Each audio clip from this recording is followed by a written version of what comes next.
আমজা তখন বলতেছেন যে আমি যখন আমাকে দূরে নিয়ে গেল, জেলে নিয়ে গেল, তখন আমার মেয়ের, ছোট্ট মেয়ের বয়স হলো 7 মাস।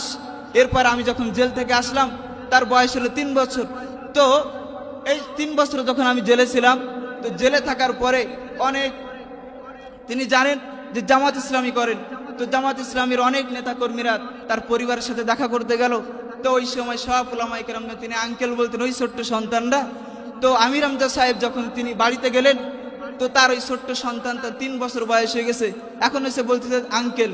তো আমির হামজা সাহেব খুব কষ্টে বলতেছেন যে আমার জন্ম দেওয়া সন্তান আমাকে বলতেছে আঙ্কেল, যে আমার সন্তান এটা বুঝতে পারলো না যে আমি তার পিতা। তাহলে এই যে সন্তান বাবা, এই যে সম্পর্ক থেকে আমাকে দূরে সরায় রাখলো, তো এই যে 3টা বছর আমার জীবন থেকে তারা নিয়ে গেল, এরপর এর হিসাবটা আমি কাল কিয়ামতের ময়দানে আমি আল্লাহ তাআলার কাছে দিয়ে দিলাম, এর হিসাবটা নেওয়া হবে।